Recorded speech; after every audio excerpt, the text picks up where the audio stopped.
Marcus Webb sat in his small quarters aboard the diplomatic vessel, staring at the trade agreement he had been trying to negotiate for 3 weeks.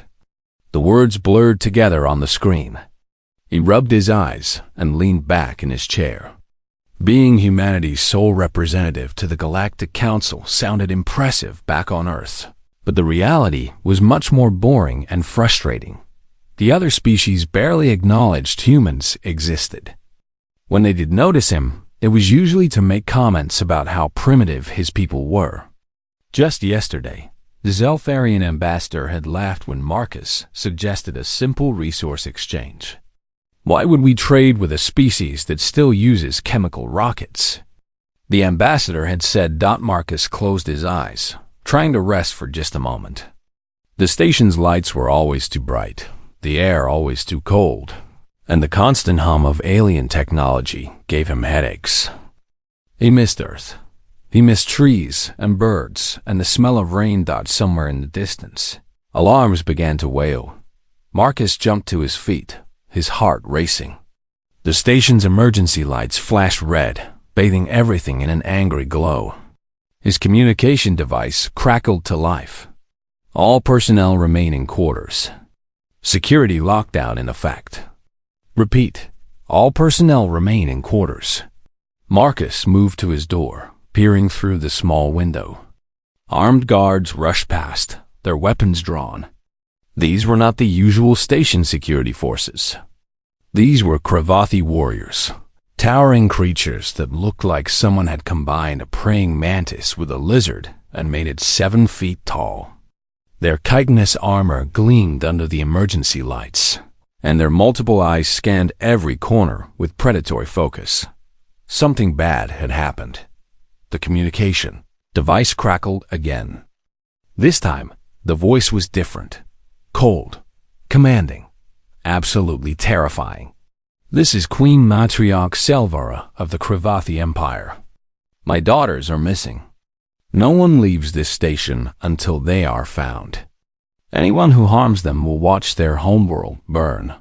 Marcus felt his blood turn to ice. He knew about the Cravathi Empire. Everyone did. They controlled 17 star systems with absolute authority. They had weapons that could crack planets in half.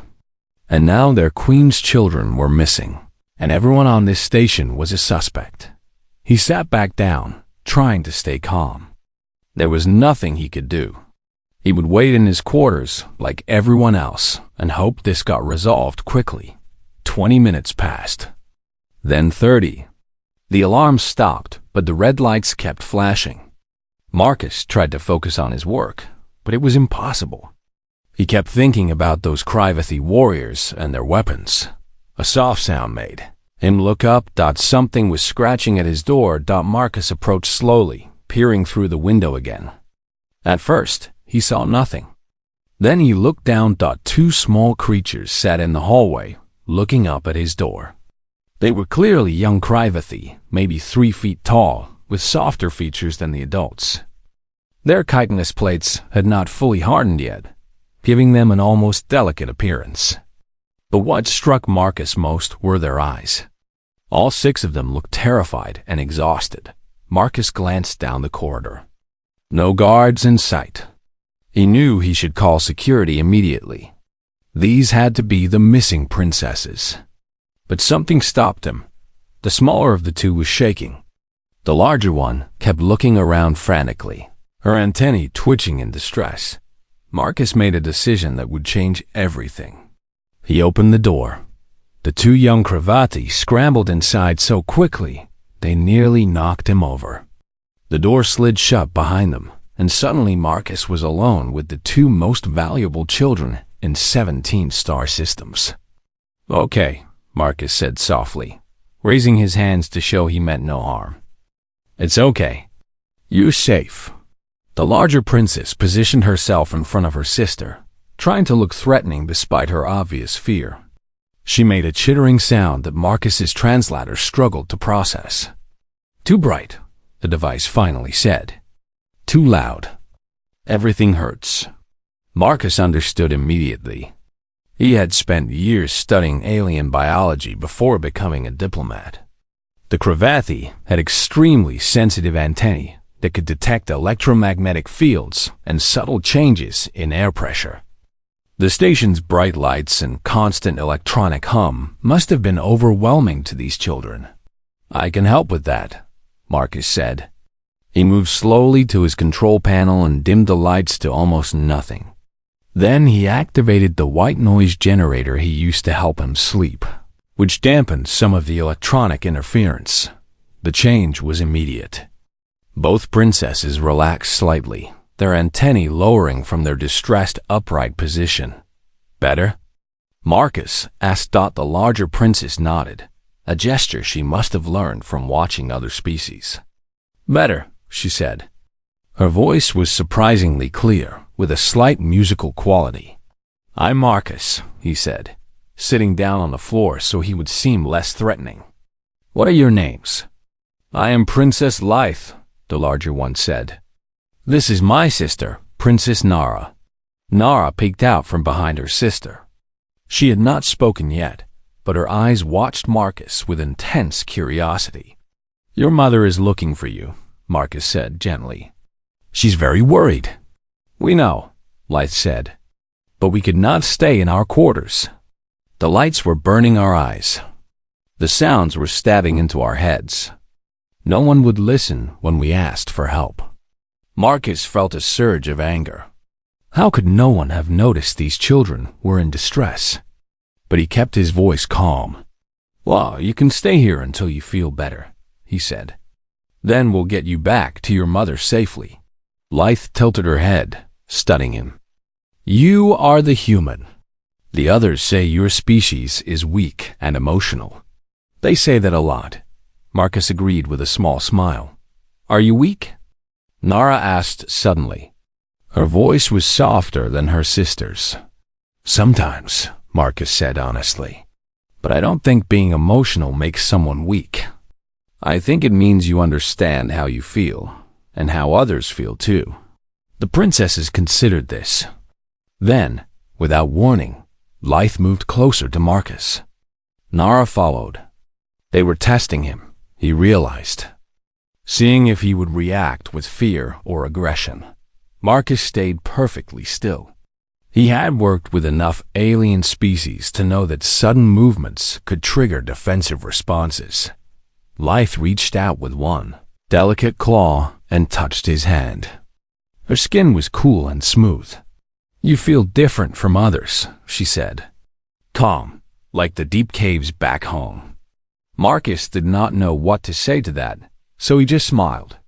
The princesses moved even closer. Then Lythe did something that shocked him. She pressed her head against his chest, right over his heart. Nara quickly copied her sister. A sound began to emanate from both of them. It was a deep, thrumming purr that Marcus could feel vibrating through his chest. He had read about this in his xenobiology studies.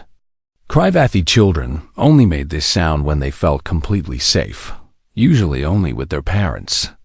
The fact that these princesses were doing this with him, a complete stranger from an alien species, was extraordinary. Marcus carefully put his arms around them, and they burrowed closer. Within minutes, both princesses had fallen asleep against him. Marcus sat there, afraid to move, with two royal Cravathi children sleeping on his chest. He knew he should call someone. He knew he was probably in serious trouble. But they looked so peaceful, and they had been so distressed before. He would let them sleep for a few minutes. Just a few minutes. Marcus closed his eyes, feeling the warmth of the two small bodies against him, and listening to their gentle purring. He did not hear the door override code being entered. He did not see the Cravathi guards flooding into his quarters with weapons raised. He only woke when someone shouted, "Freeze! Move and you die, human." Marcus's eyes snapped open to find a dozen particle rifles pointed directly at his face. Behind the guards stood the most terrifying being he had ever seen. Queen Matriarch Selvara filled the doorway, her full 7.5 feet of armored fury radiating barely contained violence. Her forearms were tensed, her claws extended, and her multiple eyes blazed with an emotion Marcus could not identify.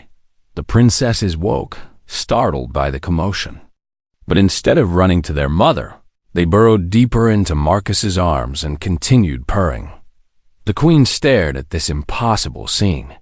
Her daughters, the sacred heirs to 17 star systems, purring in the arms of a human like he was their father.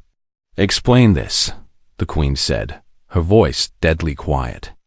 "Explain this now, or you will die very slowly, human." Marcus tried to stay calm, even though every instinct screamed at him to panic.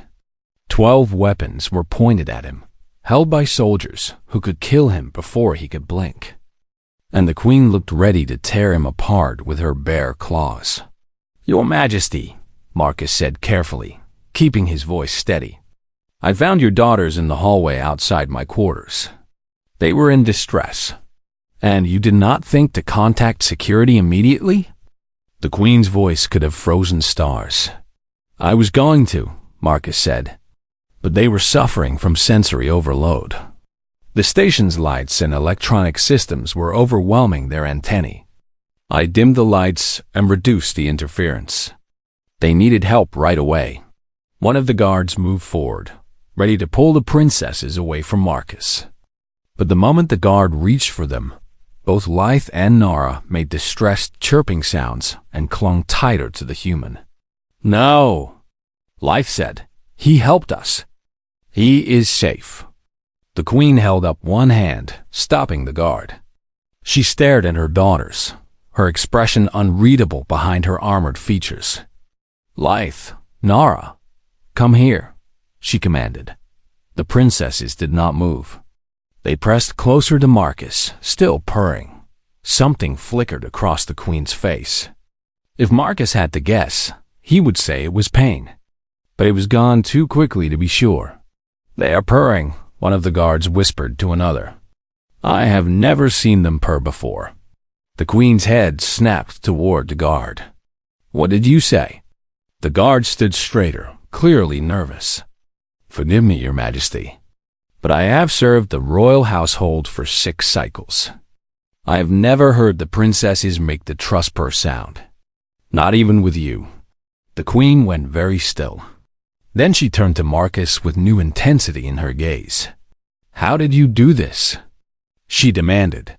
"I did not do anything," Marcus said honestly. "I just gave them a quiet, dark space to rest. And I sat with them so they would not be alone. That is all?" "That is all." The queen studied him for a long moment. Then she made a sharp gesture, and the guards lowered their weapons slightly.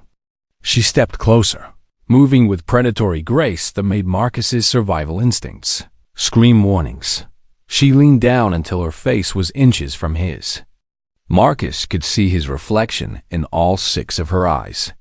"If you have harmed my daughters in any way," she said softly, "I will destroy your entire species. Do you understand?" "I understand," Marcus said, "but I have not harmed them. I would never hurt children." The queen straightened. "We shall see." She turned to her guards. "Bring Dr. Kesseth. Immediately." While they waited, Marcus remained frozen in place, still holding the 2 princesses. Lythe had fallen back asleep, but Nara watched her mother with cautious eyes. "Mother is scared," Nara whispered to Marcus. "We have never seen her scared before." "She loves you very much," Marcus whispered back. "When you love someone, you get scared when they are in danger. Humans love their children?" Nara asked, more than anything. Nara considered this. "Krivathi love their children too, but we are not supposed to show it. Mother says showing emotions is weakness."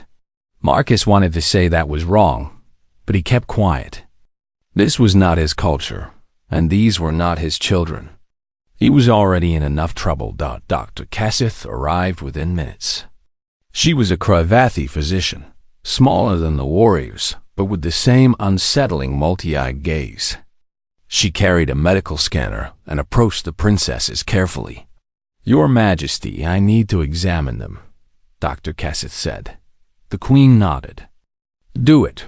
The doctor tried to scan the princesses, but the moment she got close, they pulled away and made distressed sounds. The doctor looked at the queen helplessly. They will not let me examine them properly if they are this agitated, Dr. Kesseth said. Then sedate them, the queen ordered. No. Both princesses cried out together. Marcus felt his protective instincts kick in before he could stop himself. Your Majesty, sedating them is not necessary. Dr. Kesseth, if you explain what you need to do, I can help keep them calm during the examination. The queen's eyes narrowed dangerously.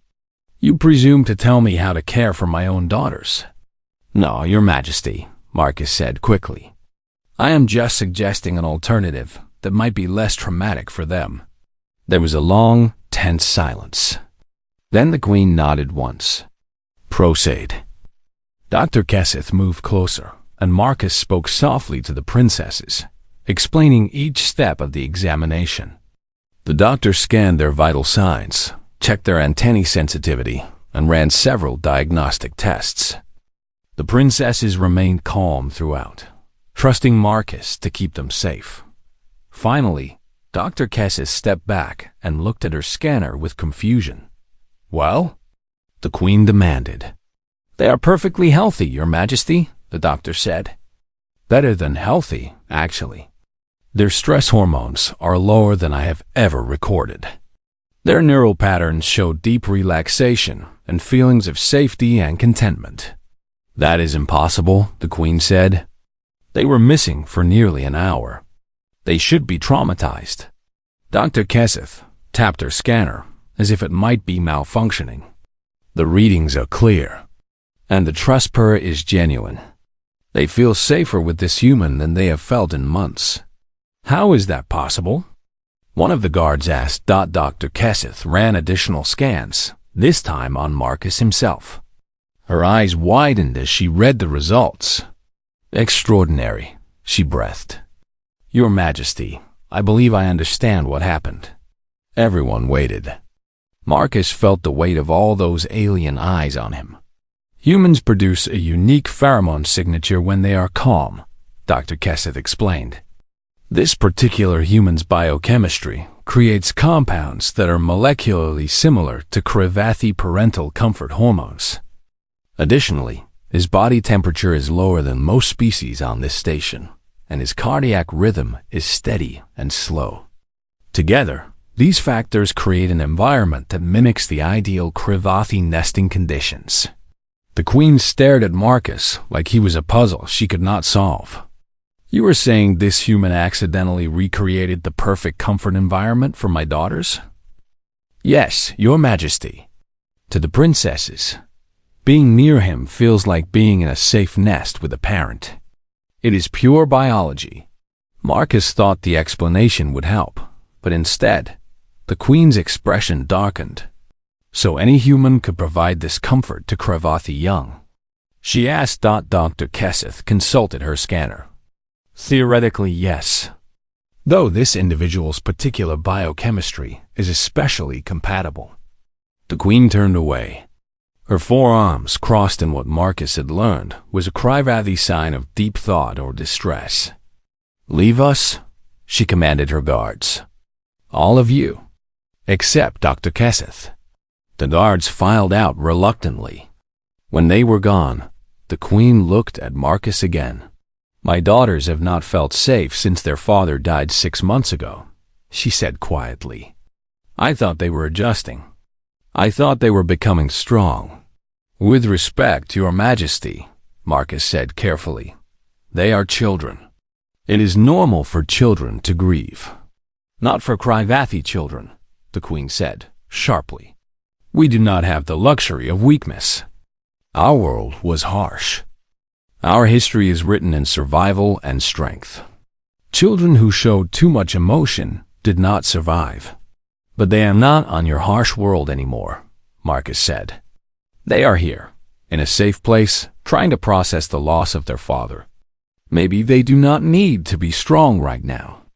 Maybe they just need to be allowed to feel sad. The queen's antennae flattened against her head, a sign of extreme displeasure. You know nothing of our culture, human. You are right, Marcus agreed. But I know about grief. And I know that children need to be allowed to be children, no matter what species they are. Before the Queen could respond, Lyth stirred and looked up at her mother. We miss Father, Lyth said in a small voice. We miss him every day. But we are not allowed to say so. The Queen's entire body seemed to freeze. Lyth! We know we must be strong, Nara added, her voice trembling. We know we are princesses. But sometimes we just want to cry.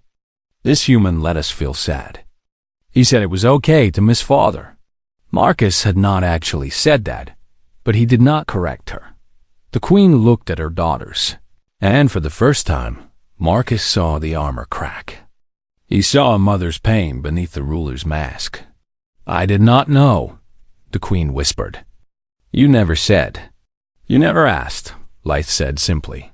The silence that followed was heavy with emotion that the Krivathi were not supposed to feel, but clearly did. Dr. Kesseth cleared her throat. Your Majesty, I must inform you of a complication. The Queen's head snapped toward her. What complication? The princesses have bonded with the human at a neurological level. If we separate them from him now, especially abruptly, it could cause significant psychological distress. Their brain chemistry has already adjusted to his presence. We would need to wean them gradually, over days or possibly weeks. Weeks? The Queen repeated, her voice rising. Yes, Your Majesty. The Queen paced the small quarters, her claws clicking on the floor.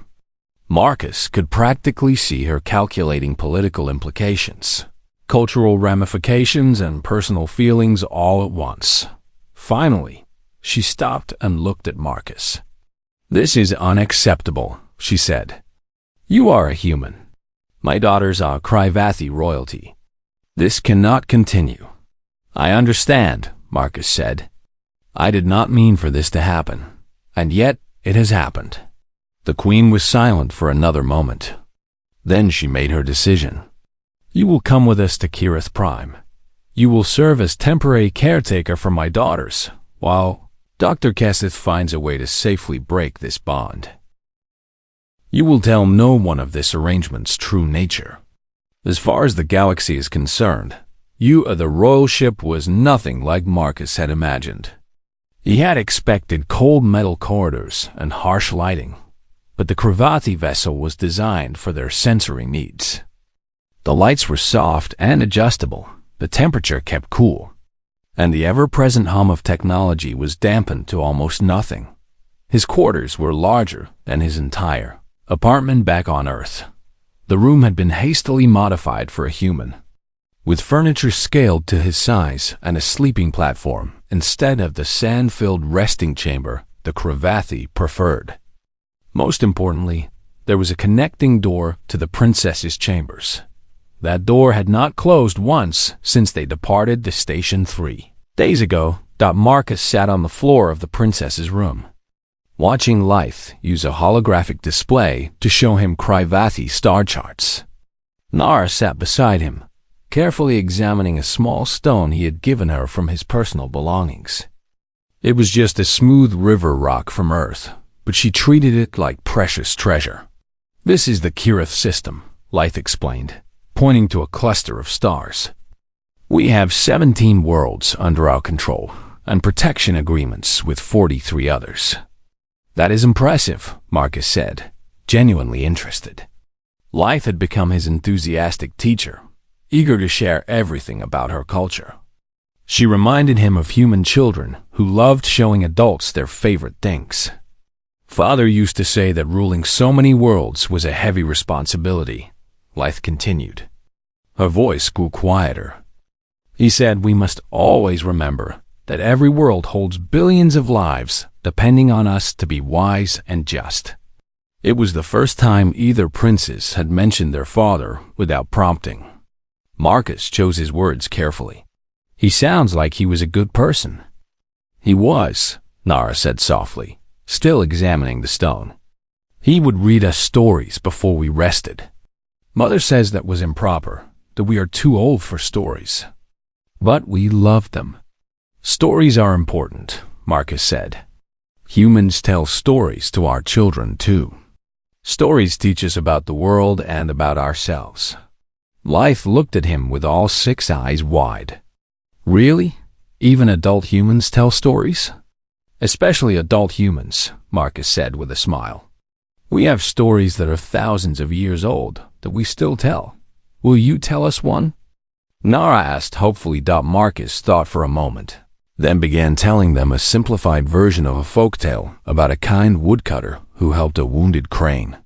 The crane turned out to be magical and brought good fortune to the woodcutter's family. The princesses listened with rapt attention. Their antennae perked forward in fascination. He was halfway through the story when the door opened and Queen Selvara entered. Marcus immediately started to stand, but the queen waved one claw dismissively. Continue. I would hear this human story. Marcus felt uncomfortable telling a children's tale with the terrifying queen watching, but he finished the story. When he was done, there was silence.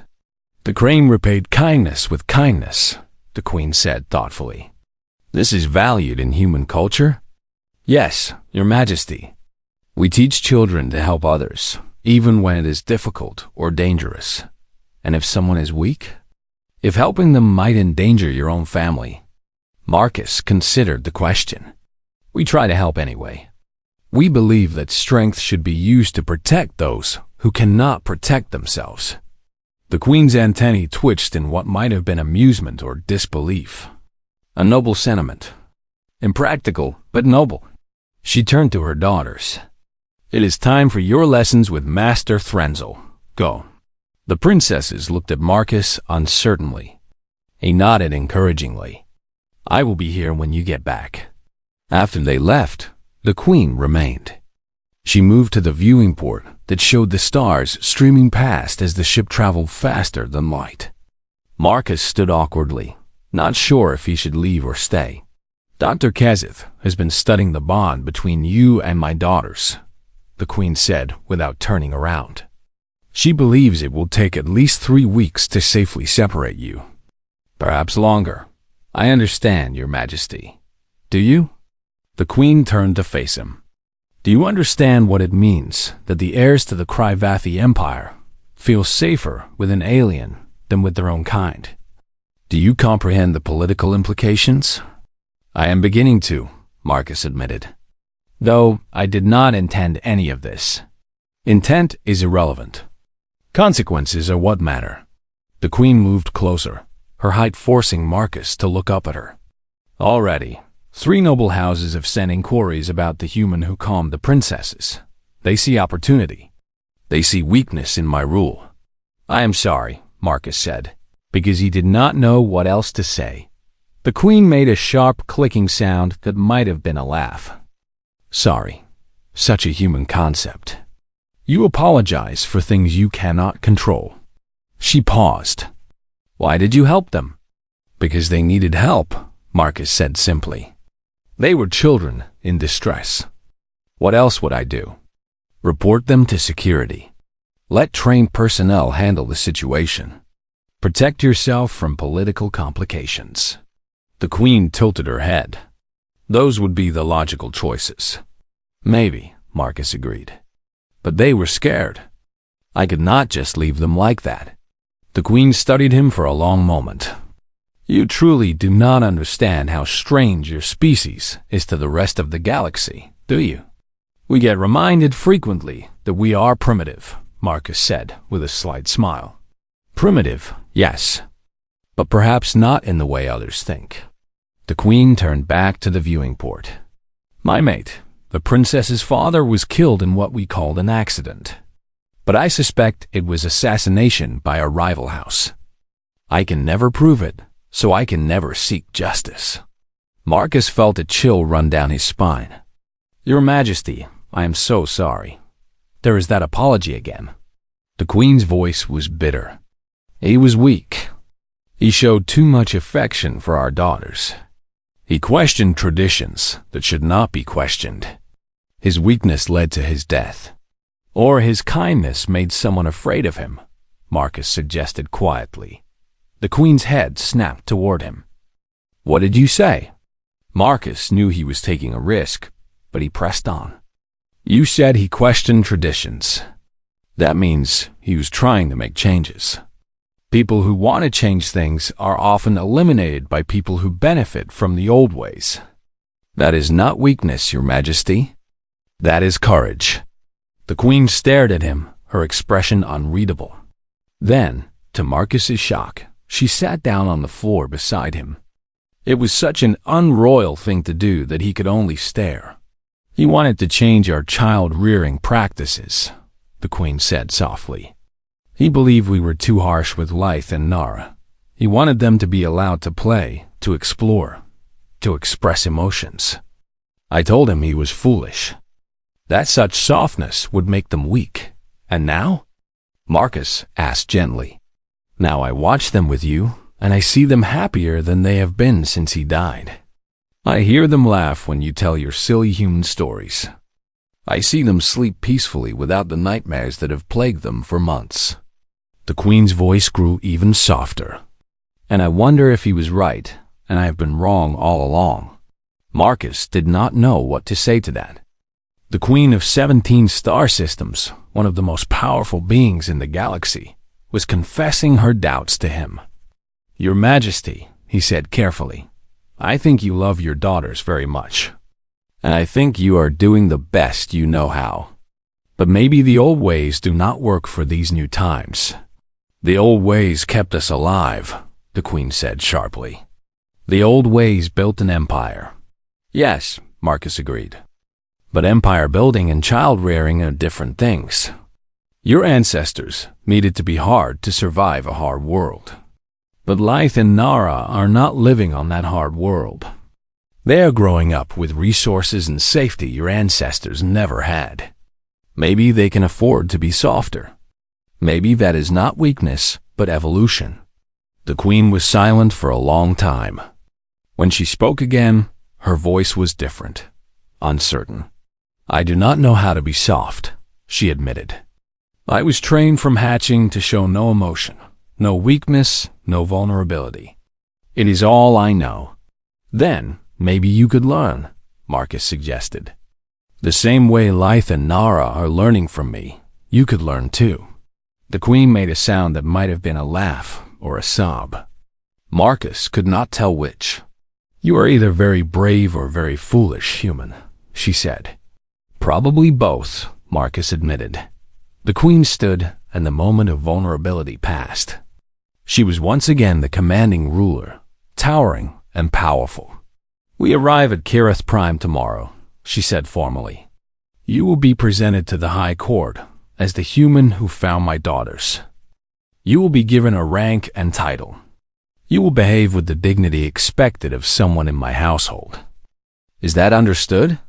Yes, Your Majesty. And Marcus? The Queen paused at the door. Thank you. For helping them when no one else did.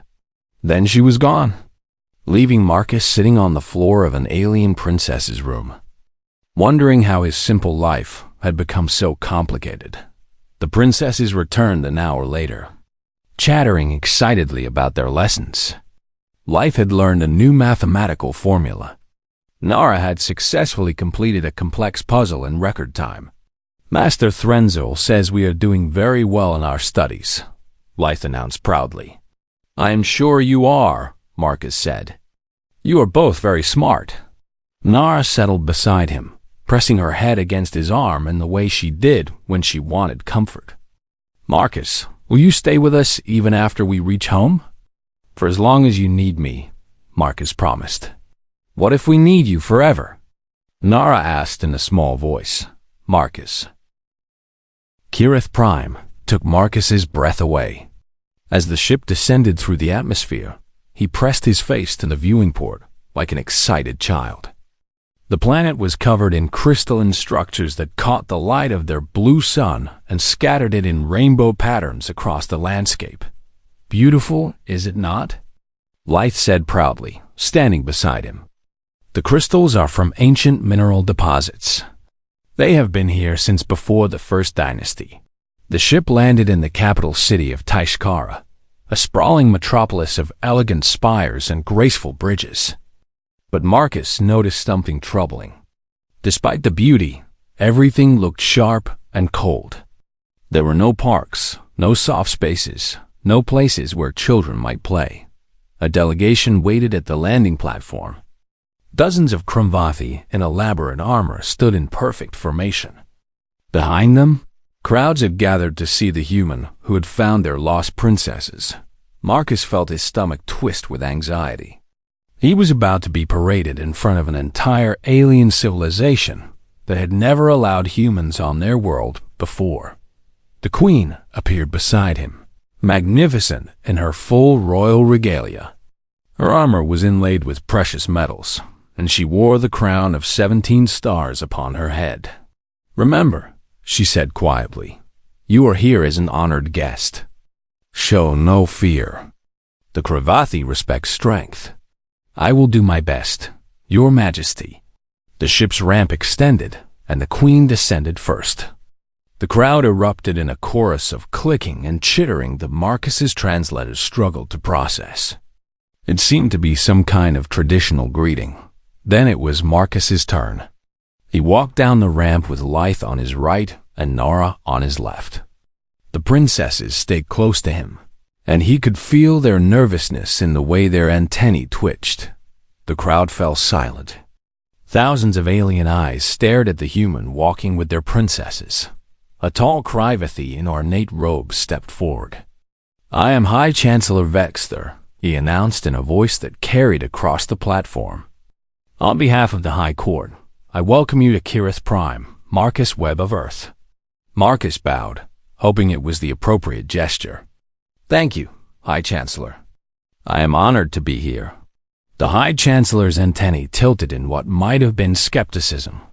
"The Queen has informed us that you provided crucial assistance in recovering the princesses. For this service, you are to be granted the title of court advisor and given quarters in the royal palace." Murmurs rippled through the assembled Kravathi.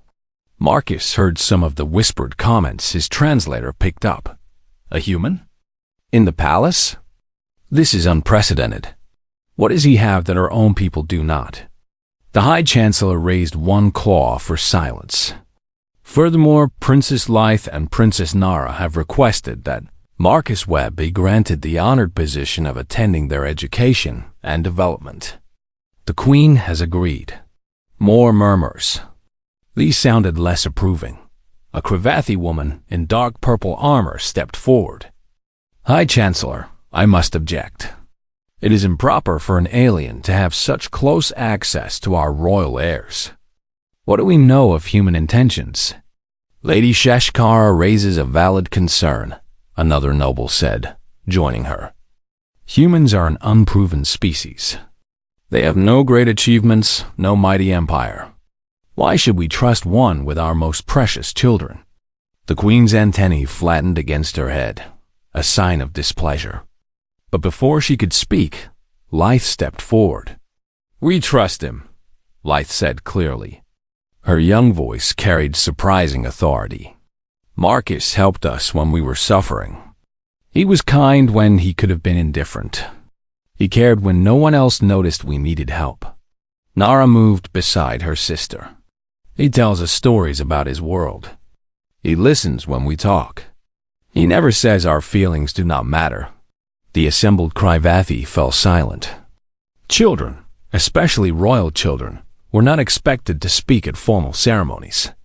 But Lythe and Nara stood their ground, holding Marcus's hands. Lady Sheshkara looked like she wanted to argue, but the High Chancellor intervened. "The princesses have spoken," he said. "Let the matter rest." For now, his tone suggested this was not over.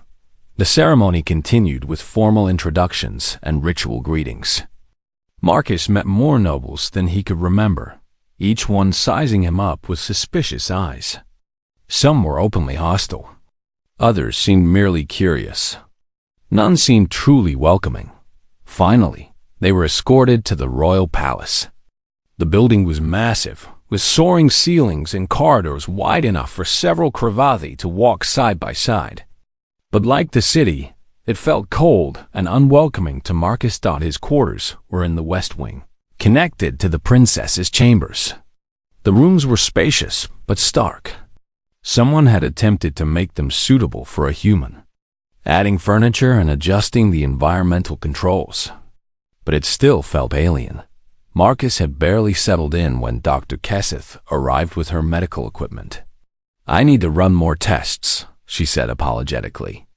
"The High Court has requested daily reports on the princesses' condition and the progress towards separating them from your influence." Marcus sat patiently while she scanned him and took samples. The princesses watched from their doorway, unwilling to be far from him. "How are the results looking?" Marcus asked. Dr. Kesseth hesitated. "The bond is stronger than I anticipated. Their neurological dependence on your presence is increasing, not decreasing. At this rate, sudden separation could cause severe psychological trauma. Is there anything I can do to help?" "Continue what you have been doing," the doctor said. "Keep them calm and secure. But Marcus, you should know that some members of the High Court are not happy about this situation. They see it as evidence that the royal bloodline is weak." "The princesses are not weak," Marcus said firmly. "They are children, processing grief." "I know that," Dr. Kesseth said quietly. "And I think the Queen is beginning to understand it too. But tradition is powerful here. Many believe that showing emotion is the same as showing weakness." After the doctor left, Marcus spent the evening with the princesses. They showed him their favorite spots in the palace, including a high tower where they could see the entire city spreading out below them. "This was Father's favorite place," Nara said softly. "He would bring us here and point out the different districts. He said a good ruler must know every part of their city." Marcus looked out at the crystalline skyline. He was right. You cannot care for people you do not know. "Tell us about Earth's cities," Lythe requested. So Marcus described cities he had visited. He told them about bustling markets and quiet parks, about children playing in playgrounds and families walking together in the evening. He told them about diversity and noise and the beautiful chaos of human civilization. "It sounds crowded," Nara observed. "It is," Marcus agreed. "But humans like being around other humans. We are social creatures. We need each other." "Kravathi prefer order and space," Lythe said. "Too much chaos makes us uncomfortable." "Every species is different," Marcus said. "That is what makes the galaxy interesting." They were heading back to the princess's chambers when they encountered Lady Sheshkara in the corridor. The noblewoman looked at Marcus with open disdain. "Human," she said, her voice dripping with contempt. "A word." Marcus gestured for the princesses to go ahead. They hesitated, but he smiled reassuringly. "I will be right there." Once the princesses were out of earshot, Lady Sheshkara moved closer. "You do not belong here," she said bluntly. "You are a primitive from a primitive world, and you have somehow infected our princesses with your weakness." "I have done no such thing," Marcus said calmly. "I helped them when they were in distress. You made them dependent on you. You taught them to value emotion over strength. You are corrupting the next generation of Kravathi leadership." Marcus met her gaze steadily. "With respect, Lady Sheshkara, the princesses were suffering long before I met them. I did not create their pain. I simply acknowledged it existed." "Pain makes us stronger," the noblewoman hissed. "Hardship builds character. By coddling them, you are making them weak. Or I am allowing them to heal so they can become stronger later," Marcus countered. "Humans have learned that children who are allowed to process trauma become healthy adults than children who are forced to suppress it." Lady Sheshkara's antennae flattened dangerously. "Do not presume to lecture me about proper child rearing, human. Your species has existed for a fraction of the time mine has. And yet we have learned some things in that time," Marcus said quietly. "One thing we have learned is that strength and kindness are not opposites. The strongest people I have ever known are the ones who chose to be kind even when it was difficult. The noblewoman looked like she wanted to argue more, but footsteps echoed down the corridor. The queen appeared, her presence immediately commanding attention. "Lady Shashkara," the queen said coolly, "I trust you are not harassing my guest." "Of course not, Your Majesty," Lady Shashkara said smoothly. "I was merely having a conversation with the human about cultural differences." "How educational," the queen said in a tone that suggested she did not believe that for a moment. "I am sure you have important duties to attend to." It was clearly a dismissal. Lady Shashkara bowed stiffly and departed, shooting Marcus one last hostile glare. Once she was gone, the queen turned to Marcus. "You made an enemy today." "I suspect I made several enemies when I arrived on this planet," Marcus said. The queen's antennae twitched in what might have been amusement. "True, but Lady Shashkara is particularly dangerous. She leads a conservative faction that opposes any change to trad." The High Court chamber was the largest room Marcus had ever seen. Hundreds of Krivisi nobles filled the tiered seating, their armor and decorations glittering in the soft light. At the center stood the queen's throne, elevated above all others. Marcus stood beside the throne, uncomfortable in the formal robes someone had provided for him. His wounds from yesterday's fight were bandaged, and his ribs ached where he had been struck. But he stood straight, trying to look dignified. The princesses sat in smaller thrones to the queen's left. They kept looking at Marcus, seeking reassurance. He smiled at them, and they seemed to relax slightly. The High Chancellor struck his staff against the floor 3 times, calling the court to order. "This emergency session of the High Court is convened," he announced. "Queen Matriarch Selvar will address the assembly." The queen rose, and every eye fixed on her. The room fell completely silent. "Yesterday," the queen began, her voice carrying to every corner of the massive chamber, "there was an attempt on the lives of my daughters. 3 assassins entered the royal palace with the intent to murder the heirs to the throne." Gasps and angry chittering erupted from the assembled nobles. The queen waited for silence before continuing.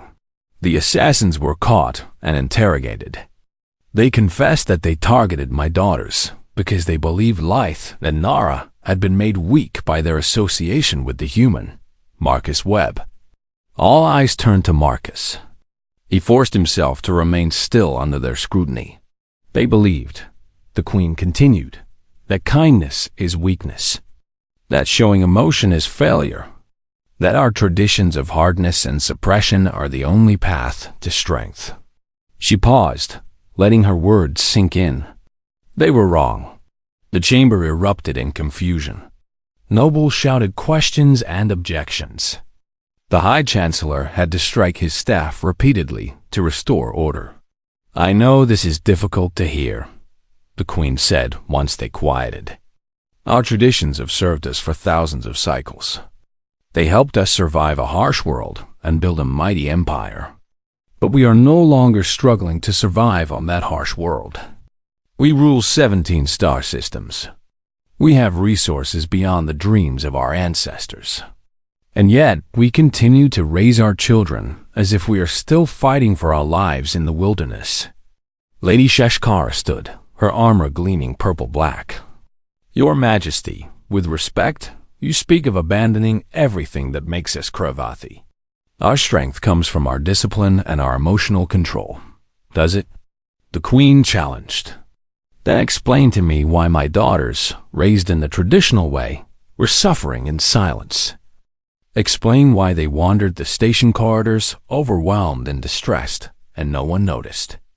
Explain why they felt safer with a stranger from an alien species than with their own people." The court had no answer. "I will tell you why," the queen said. "Because we have trained ourselves so well to suppress emotion that we can no longer recognize when our own children are in pain. Because we have made hardness such a virtue that we have forgotten how to show comfort. Because we have confused cruelty with strength. The human has corrupted you, someone shouted from the upper tiers. He has infected you with his weakness. The queen's antennae flattened dangerously. The human saved my daughter's lives. When trained assassins attacked, when my own people sought to murder my children, it was Marcus Webb who threw himself between them and death. Without hesitation, without thought for his own safety, without weapons or armor. She turned to look at Marcus. Tell me, is that weakness? The chamber fell silent. The human did more than save their lives, the queen continued. He showed them that it is possible to be both strong and kind. He demonstrated that protecting others, caring for others, showing compassion for others, these things do not diminish strength. They are strength. Marcus felt his face flush with embarrassment. He had not expected to be praised like this in front of the entire Krivathi High Court.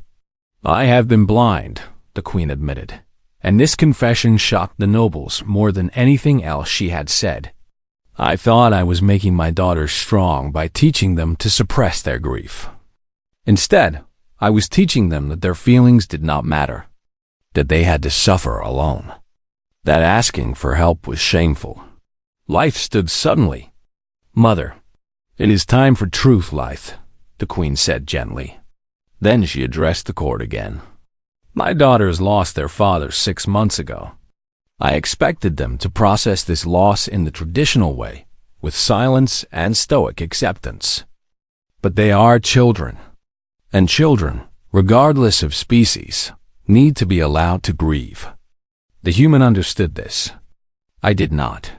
Nara stood beside her sister. We tried to be strong, she said in her quiet voice. We tried to not feel sad. But the sadness did not go away. It just got bigger inside us until we could not hold it anymore. And when you could not hold it anymore, the queen said, when you were overwhelmed and suffering, Marcus Webb gave you permission to feel what you were feeling. He let you be sad. He let you miss your father. He treated you with the compassion I should have shown you all along.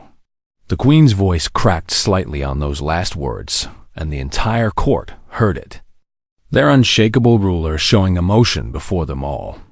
This cannot stand, Lady Sheshkara said, her voice sharp.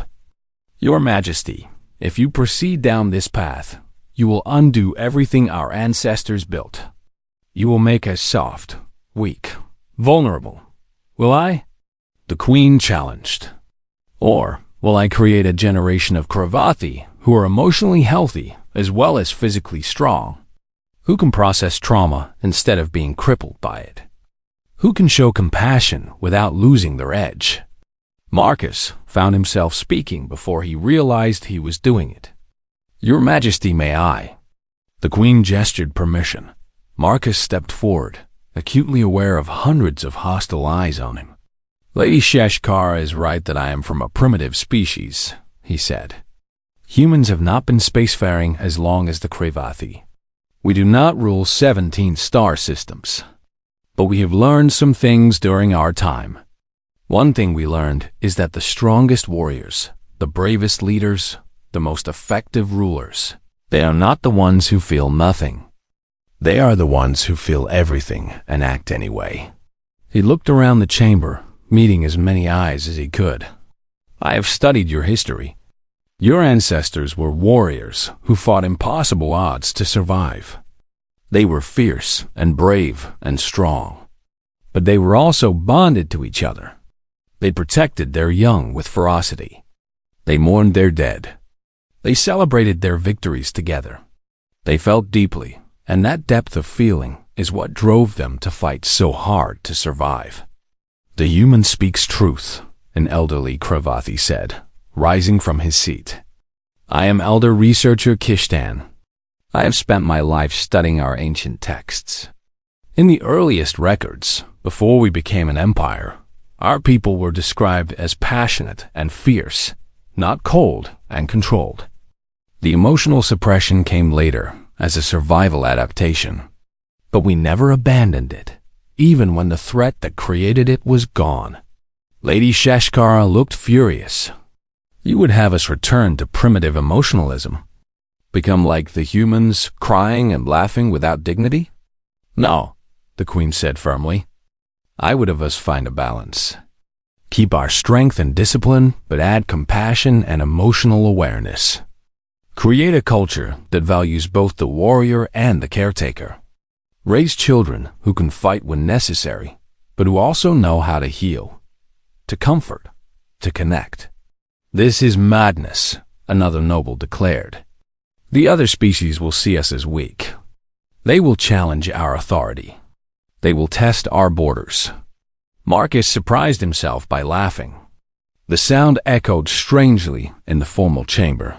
I apologize, he said quickly, but I have been attending Galactic Council meetings for months. You want to know what the other species think of the Kryvathi? He looked around at them. They are terrified of you.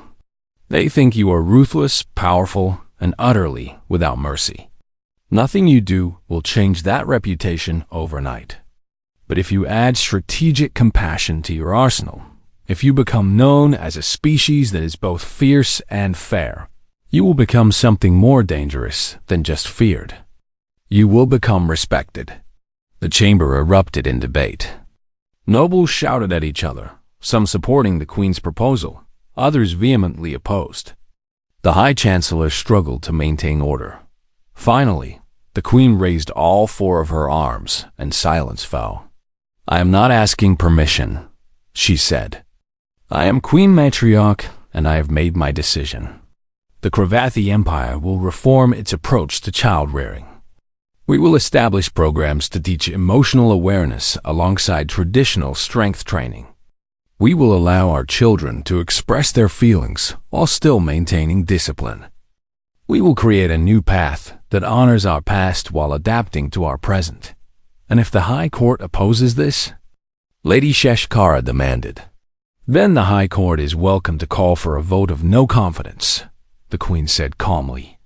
But know this, if you remove me from power over this issue, you are telling every parent in the Empire that you value tradition more than you value their children's well-being. I wonder how that will be received. It was a political masterstroke. The nobles might oppose the Queen, but they could not oppose the idea of protecting children without looking monstrous. Lady Sheshkara sat down, defeated for the moment.